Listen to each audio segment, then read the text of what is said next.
अस्सलाम वालेकुम स्टूडेंट्स, कैसे हैं आप सब। लॉ गेट प्रिपरेशन क्लासेस में हमने आज जो सब्जेक्ट करना है वो है QS। Chapter 3 of the relevancy of facts हम देख रहे थे और ये चैप्टर हमने शुरू किया हुआ था। Article 19 relevancy of facts forming part of some transaction, ये हमने कर लिया था। अब नेक्स्ट जो हम आर्टिकल देखने वाले हैं QSO का वो है आर्टिकल 20, जिसकी हेडिंग है facts which are the occasion cause or effect of facts in issue. ठीक है,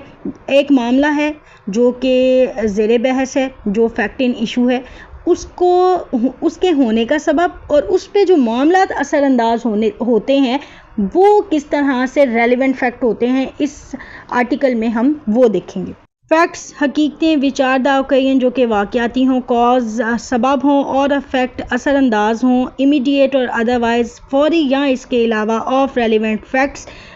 फैक्ट्स पे और फैक्ट इन इशू या उस वाक़े पे जो इशू में है, और विच और इसके अलावा constitute the state of things या इसके अलावा वो कॉन्स्टिट्यूट करती हूँ, वो बताती हूँ द स्टेट ऑफ थिंग्स किसी चीज़ की हालत को, अंडर विच दे हैपन उस सिचुएशन में, उस सूरत हाल में जिसमें वो वाक़या हुई हों, और which afforded an opportunity for their occurrence or transaction are relevant,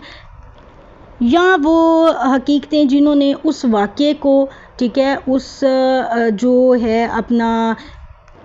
उस साने को, ठीक है, या साने या वाक़े को होने का मौका दिया हो और उसकी वजह से वो जो वाक़े है वो वकूअ पज़ीर हुआ हो, तो उसको हम क्या कहते हैं, ये रेलिवेंट है। ठीक है, ये थी इसकी ट्रांसलेशन। अब हम इसकी एक्सप्लेनेशन देखते हैं और ये आर्टिकल हमें क्या कहता है हम वो देखते हैं। ये जो आर्टिकल है ये हमें एक्चुअली बताता है कि बाज़ दफ़ा कुछ मामलात ऐसे होते हैं जिनमें एविडेंस डायरेक्टली नहीं होते, ठीक है, लेकिन कुछ ऐसी हकीकतें होती हैं जो उसके साथ आके इनडायरेक्टली मिलती हैं और सर्कमस्टेंशियल जो हैं वो हक़ाइक़ बन जाते हैं। तो वो जो सर्कमस्टेंशियल हक़ाइक़ हैं उनको अदालत कबूल कर सकती है। आर्टिकल 20 हमें कहता है कि ऐसे हक़ाइक़ जो किसी वाक़े का मौका दें, सबब, नतीजा या हालातों वाक़यात को बयान करते हो जिसमें वो वाक़या हुआ हो, तो वो जो तमाम हकीकतें हैं, जो वाक़या है, जो नतीजा है, उसको अदालत कबूल कर सकती है। ठीक है, इसका मतलब ये है कि जो हक़ाइक़ हैं उनका बराह रास्त होना ज़रूरी नहीं है। ठीक है, कुछ हक़ाइक़ ऐसे होते हैं जो जुर्म से बराह रास्त जुड़े नहीं होते, ठीक है, उनका डायरेक्ट कनेक्शन नहीं होता जुर्म के साथ, लेकिन वो कहीं ना कहीं से किसी जो है वाक़याती या किसी और तरह से वो अफेक्ट करते हैं उस जुर्म को और वो वाज़ह करते हैं उस जुर्म की नौयत को, तो वो जो सर्कमस्टेंशियल एविडेंस है वो अदालत कबूल कर सकती है। ठीक है, इसके अलावा जो ये आर्टिकल है वो 4 तरह के हमें बताता है मुतल्लिका हक़ाइक़ और रेलिवेंट फैक्ट्स। वो कौन कौन से हैं? वो कहता है ओकेजन यानी कि मौका, वो मौका जिसने वाक़या होने का रास्ता बनाया, ठीक है, जिसने वाक़या को होने के लिए एक अच्छा इन्वायरमेंट प्रोवाइड किया। दूसरा है कॉज, सबब, वाक़या क्यों पेश आया, क्या वजह थी जिसकी वजह से कोई भी वाक़या पेश आया। और तीसरा है असर, और असर का मतलब अफेक्ट हो गया, ठीक है, इसमें अफेक्ट का जिक्र है, यानी कि जब वाक़या पेश आ गया तो उसके बाद क्या हुआ। और जो चौथा है वो है स्टेट ऑफ थिंग्स, वाक़ये के वक्त माहौल या पस मंज़र क्या था, यानी कि जो भी अकरेंस हुई है उसके वक्त का माहौल क्या था, ठीक है, उसका पस मंज़र क्या था, वो क्या हमें बताता था, और वो जो पस मंज़र है, वो जो इन्वायरमेंट है, उससे हमने क्या अख़ज़ किया। ठीक है, ये जो तमाम चीज़ें हैं ये क्या होती हैं, ये रेलिवेंट होती हैं उस मामले में जिसमें कोई चीज़ हमें डायरेक्टली रेलिवेंट ना मिलती हो। आपको पता है बहुत सारे ऐसे मामलात होते हैं जहाँ पे डायरेक्ट एविडेंस नहीं होते, तो ऐसे मामलात जहाँ पे डायरेक्ट एविडेंस नहीं पाए जाते वहाँ पे हम क्या करते हैं, वहाँ पे हम सर्कमस्टेंशियल एविडेंस देखते हैं और जो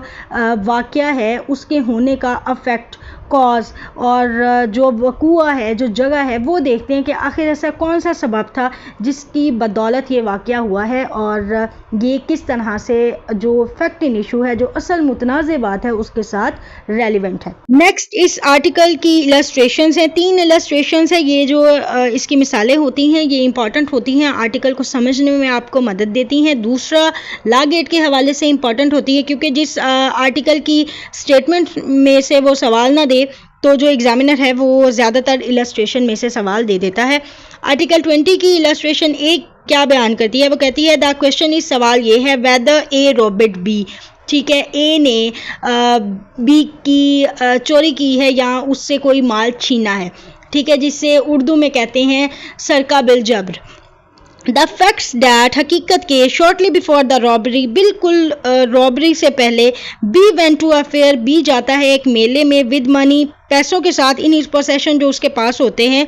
and that he showed it, और वो उसको दिखाता है, और mention the fact that he had it, और वो वाज़ह करता है कि उसके पास ये पैसे हैं, टू थर्ड पर्सन, किसी तीसरे शख्स को, आर रेलिवेंट, ये रेलिवेंट है। अगर आप इस एग्जाम्पल पे थोड़ा सा और करते हैं तो ये बड़ी कॉमन सी एग्जाम्पल है, हमारे घरों में भी खुदा न खास्ता, अल्लाह कभी ना करे, अगर किसी के घर चोरी हो जाती है तो हम सबसे पहले कहते हैं किसको पता था कि तुम्हारी फ़लाँ चीज़ जो है सेफ़ में पड़ी है या फ़लाँ जगह पे पड़ी है, ठीक है। तो ये बिल्कुल वही बात है कि ये जो वाक़यात हैं कि बी के पास, बी एक मेले में गया, उसके पास रकम थी, उसने थर्ड पर्सन को बताया कि मेरे पास रकम है और दिखाई भी, और फिर क्या हुआ, ए ने बी के साथ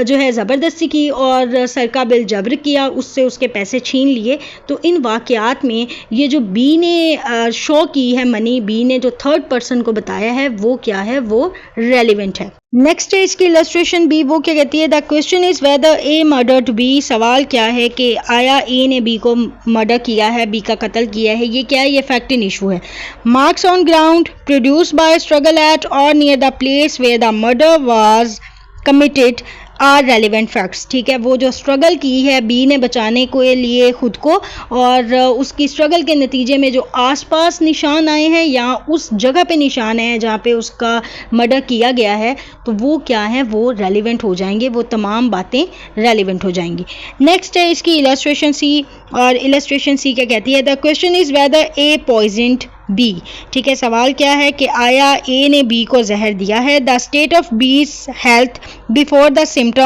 ascribed to poison and habits of B known to A which afforded an opportunity for the administration of poison are relevant facts। तो इसमें क्या है कि जो B की हैबिट्स हैं, उसकी आदत हैं, उसकी हेल्थ है, और इसमें जो ए है उसको बी की इन तमाम बातों का पता है, हेल्थ का पता है, ठीक है, ये तमाम बातें क्या हो जाएंगी, रेलिवेंट फैक्ट्स हो जाएंगी। अब मैं इस आर्टिकल को समराइज़ करने वाली हूँ। ये आर्टिकल हमारी कब मदद करता है? ये आर्टिकल हमारी तब मदद करता है जब हमारे पास किसी जुर्म को, किसी सिचुएशन को, किसी वाक़े को साबित करने के लिए डायरेक्ट एविडेंस नहीं होते, ठीक है, किसी चीज़ के लिए हमारे पास डायरेक्ट सबूत नहीं होते, तो फिर हम क्या करते हैं, फिर हम उसके जो सर्कमस्टेंशियल एविडेंस हैं, जो उस वाक़े को होने का सबब बने होते हैं या जो उसका अफेक्ट होता है, उसको देखते हुए हम उस चीज़ को मिलाते हैं फैक्ट इन इशू के साथ, और उसे हम कहते हैं ये रेलिवेंट फैक्ट्स हैं, ठीक है। 4 रेलिवेंट फैक्ट्स का जिक्र किया गया है इस आर्टिकल में।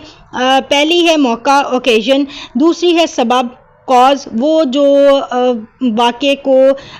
जो है वक़ू पज़ीर होने की वजह होते हैं, कॉज होते हैं, फिर उसका अफेक्ट है, और फिर है स्टेट ऑफ थिंग्स, वाक़े का वक्त या पस मंज़र, जो भी उसका जो है माहौल था। और नेक्स्ट इसकी इलस्ट्रेशंस हैं जिसमें हमें मज़ीद क्लियरली बताया गया है कि किस तरह से कोई वाक़या हो, कोई क्वेश्चन हो जो कि इशू में हो, तो उसके साथ हमने सर्कमस्टेंशियल एविडेंस कैसे मिला के उसको रेलिवेंट फैक्ट में तब्दील करना है और किस तरह से हमें वाक़े की समझ आएगी, ठीक है जी। तो ये था आज का हमारा लेक्चर जो कि आर्टिकल 20 पे था। ये इम्पॉर्टेंट आर्टिकल है, इसकी इलस्ट्रेशंस इम्पॉर्टेंट है, इसको याद करना है, इसका कंसेप्ट याद रखना है, और लॉ गेट के हवाले से इसको अच्छे तरीके से आपने समझना है और पढ़ना है।